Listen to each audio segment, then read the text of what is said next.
Dear God, please help me to preach. Please help me to not cough too much. If the words that I've written have any value, Lord, I ask that you open their ears to hear me. Open their hearts to take these words from here into the rest of their lives. May the words of my mouth and the meditations of our hearts be acceptable in your sight, for you are our rock and our Redeemer. Amen. Last time. J. Edgar Hoover, who basically ran the FBI at one point, was a very powerful and impressive man, and he once had this massive mix-up in his office. You see, a lot of his subordinates, they were always trying to find ways to impress their powerful boss. They always wanted to seem impressive to him. And so there was a young FBI man, and he had been put in charge of the supply depot, the FBI's supply closet. And so in order to cut costs and maybe impress his boss just a little bit, he reduced the size of the memo paper in the FBI headquarters. He reduced the size of the memo, and eventually one of those memos found their way to Hoover's desk.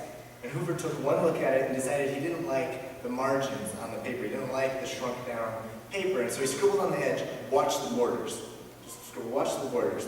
And for the next 6 weeks, that paper made the rounds in the FBI, and it was incredibly difficult to get into the country because the FBI was watching the borders. Communication is important.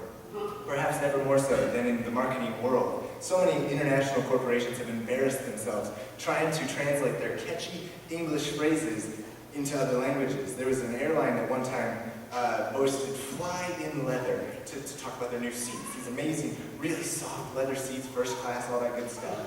Unfortunately, when you translate that into certain languages, it encouraged customers to fly naked.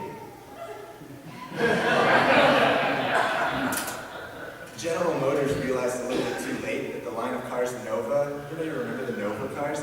In Spanish, Nova literally means "does not go." Nova, does not go.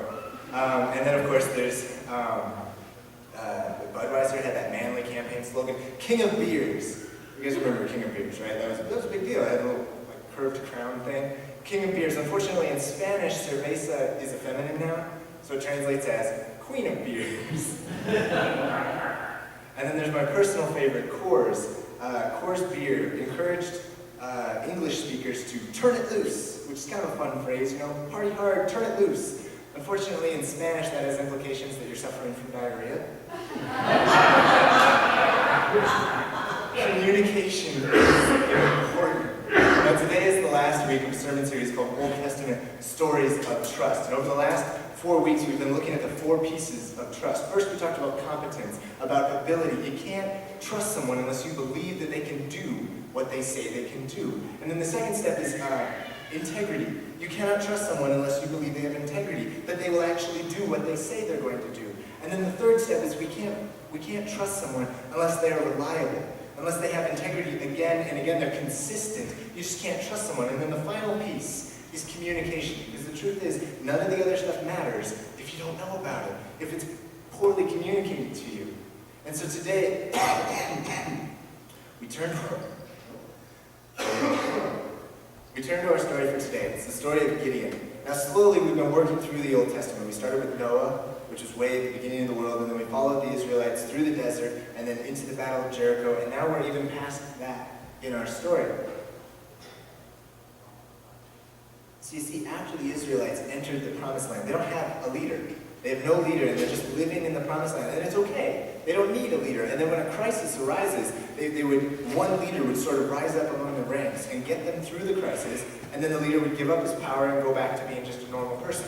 And we call these people judges. And this was before they got to kings. This was before the idea of kings. We had judges in the land of Israel, and there were quite a few. They argue over which ones count as judges, but there were roughly 12 of them. Now Gideon was the leader of Israel. And so to give us a little backdrop on the story, in chapter 7 is our scripture lesson, but in chapter 6, they introduce Gideon. You see, chapter 6 starts off and it says, Israel displeased God. It did evil in the sight of God. And so the Midianites crushed Israel for 7 years. The Midianites, they're like this neighboring country, and they've been oppressing Israel for 7 years. And now it's finally God is ready to save Israel. God is ready to bring them up out of this oppression. And so he comes to Gideon, and I've been searching for a better word, but when we read about Gideon, we realize he's kind of a wimp. He's a scaredy cat. He's just terrified to do the things that God tells him to do. And what we realize is that the story of Gideon and God communicating parallels a lot of modern issues, like depression or impoverishment, those who are struggling in the lowest areas. We watch Gideon go through the steps. So the first thing is the angel of the Lord appears to Gideon, and he says, "The Lord is with you, mighty warrior." "Pardon me, my Lord," Gideon replied, "but if the Lord is with us, why has all this happened to us? Where are all his wonders that our ancestors told us about when they said, 'Did not the Lord bring us up out of Egypt?' But now God has abandoned us and given us to the hand of Midian." So the first thing Gideon does when he's challenged, he's saying, "I'm going to save you, you're going to get out of this mess." First thing he does is start lashing out. He starts blaming God. He's like, "Look, it's your fault I'm even in this mess." And so God's response is pretty obvious. "Look, I'm trying to help you." Right? And in the next verse he said, "The Lord turned to him and said, 'Go in the strength you have and save Israel. Am I not sending you? I'm going to fix this.'" And so first he lashes out. And then we move into the second thing and he says, "Pardon me, my Lord, but how can I save Israel? My clan is the weakest in Manasseh, and I am the least of my family." You see, Gideon, first he lashes out. Right? He lashes out at God and says, "Look, it's your fault that I'm in this situation."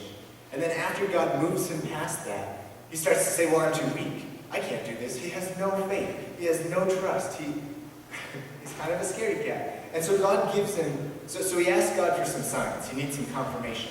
Right? And he needs some confirmation that God will do what he says he does. And so God gives it to him. God says, "All right, go into town, and there's a temple, an altar, that's been built up to the other god." The Midianites built a giant altar to their god. So I want you to go into town, tear that altar apart. I want you to go down, cut it. They have these big poles called Asherah poles. And he's like, "Cut that down, tear the altar apart, and then I want you to sacrifice a bull on that altar to me." Now Gideon's afraid to do this, but he agrees. And so in verse 27, it says, "So Gideon took 10 of his servants, and he did as the Lord told him.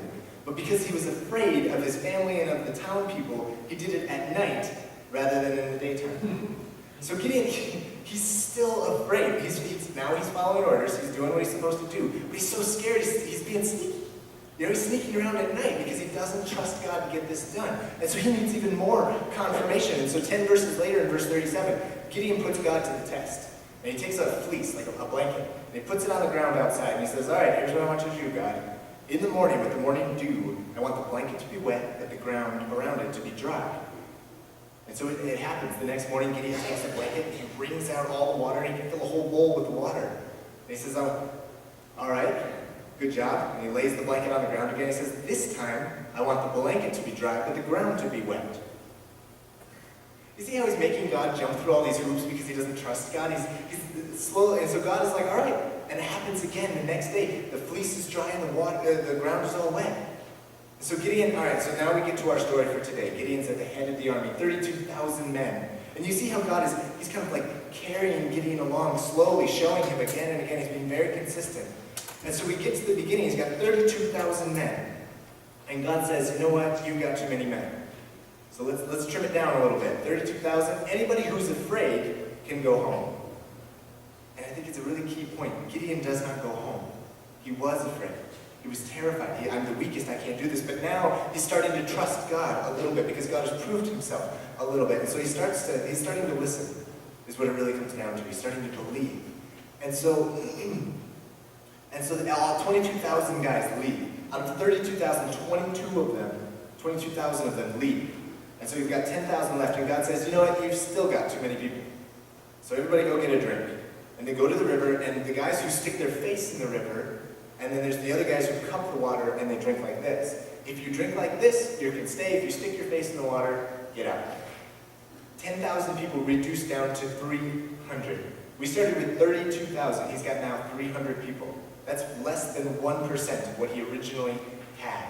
It's a massive shrinking down. And then God had asked Gideon to do something very strange. In verse 9 and 10, he says, "I want you to go down to the Midianite camp and eavesdrop. I want you to just go hang out near the Midianite camp and listen to what you've got to say." And so it says in verse 10, "If you are afraid to attack, go down to the camp and with your servant and listen to what they are saying. Afterwards, you will be encouraged to attack the camp." And so God sends Gideon down to the camp. And Gideon, he kind of crouches behind one of the tents, and he overhears one of the And the Midianites are terrified of the Israelites. They've heard all the stories about the amazing things God's been doing, and so they're so afraid. And that makes Gideon feel real good. God sent Gideon to overhear because that's exactly what Gideon needed to hear at that moment. He was listening. God is communicating to Gideon, you can do this. And so now Gideon's feeling pretty good. And so he comes back to his 300 men and he says, all right, we can do this. And he takes his 300 men and they surround the Midianite army. The Midianites amounted to about 120,000. That's a lot. And they surrounded him with 300 people. And everybody's got a trumpet and a clay jar. No swords. They don't even have weapons in this fight.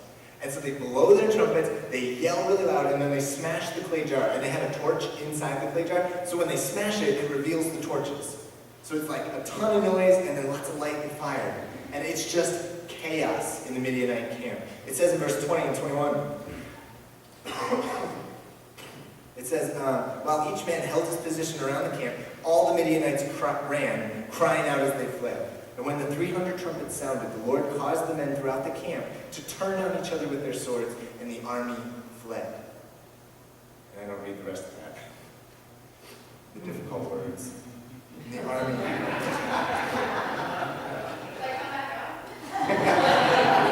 And the army. 300 men with trumpets took out a Midianite army of 120,000. 120,000. A lack of communication and an excess of chaos. This was God's victory. So each week of this sermon series, we've been asking the questions about what makes us human. What if I'm not the best? And we realize, yeah, you're not the best.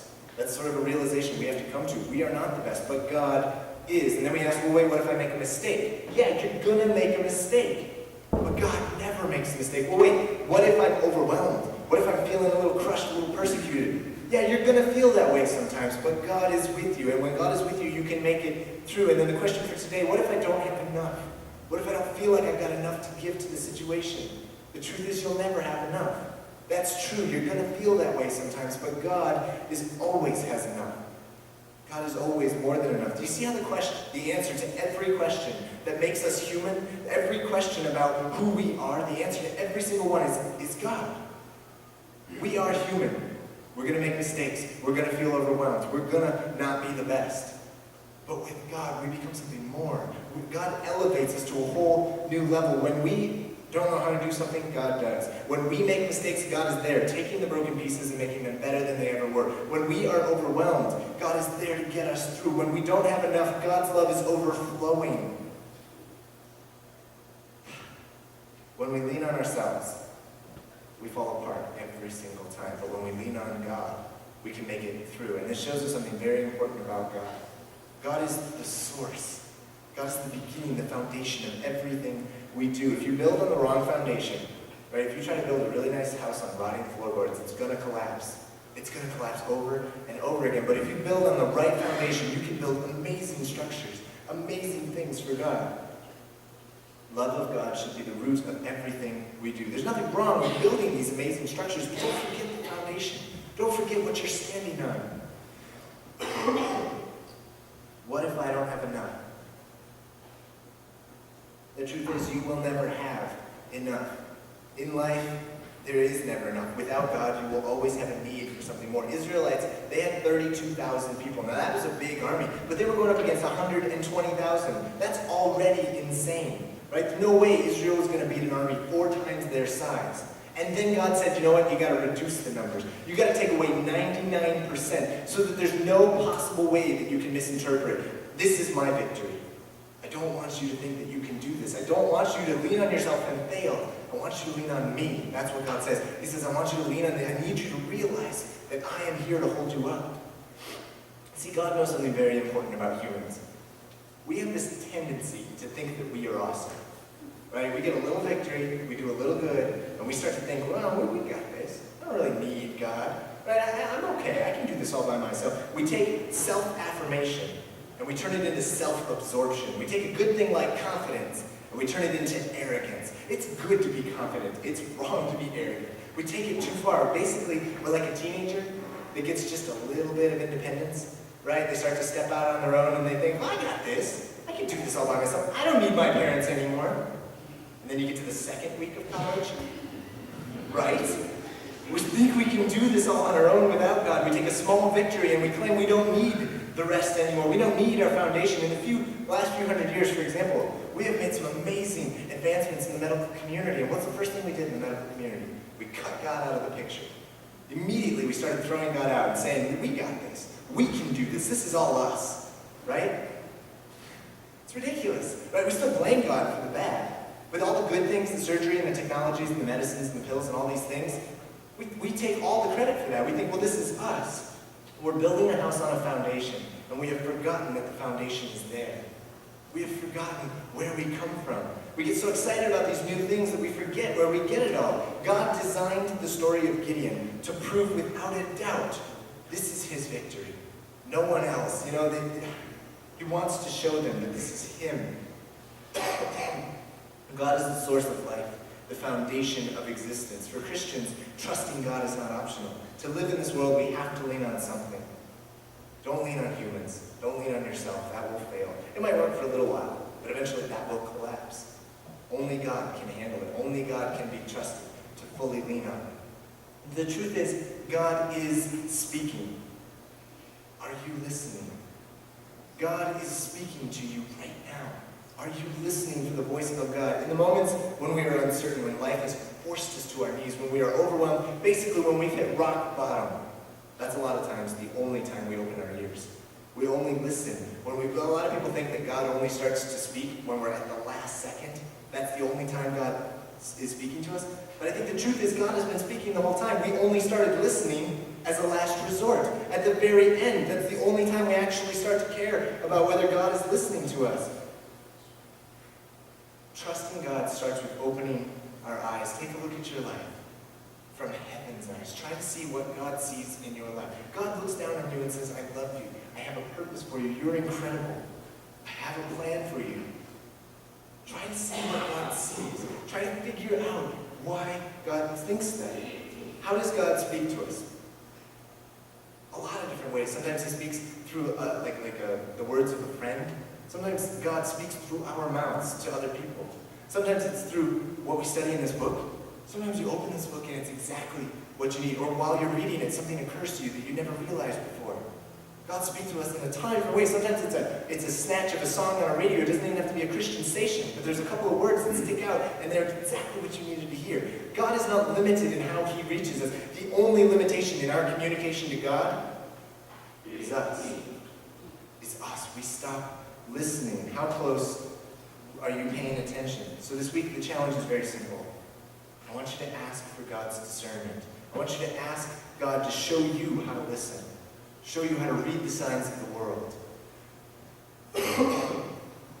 To hear his message, to remember your foundation. I truly believe that God speaks to each and every one of us. And he speaks to you in different ways.